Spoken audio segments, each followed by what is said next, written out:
سلام، ما اومدیم ببینیم کدوم از اینا به خب از این چیزا یا از این ایوری. خب معلومه ایوری. آک آی آی آی آی آی آی. خب الان بردن یا اووربورد چیه؟ خب من معلومه این. خب الان میپریم رو. نه نشد.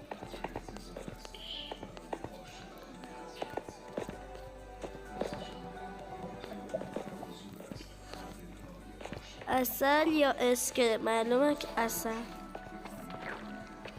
خب الان از این جایی که اصلا دایمند نیست یا اینجایی که دایمنده.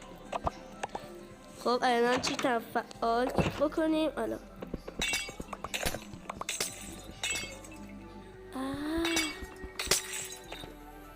دایمند بکنیم، دایمند بکن که چیت زدی.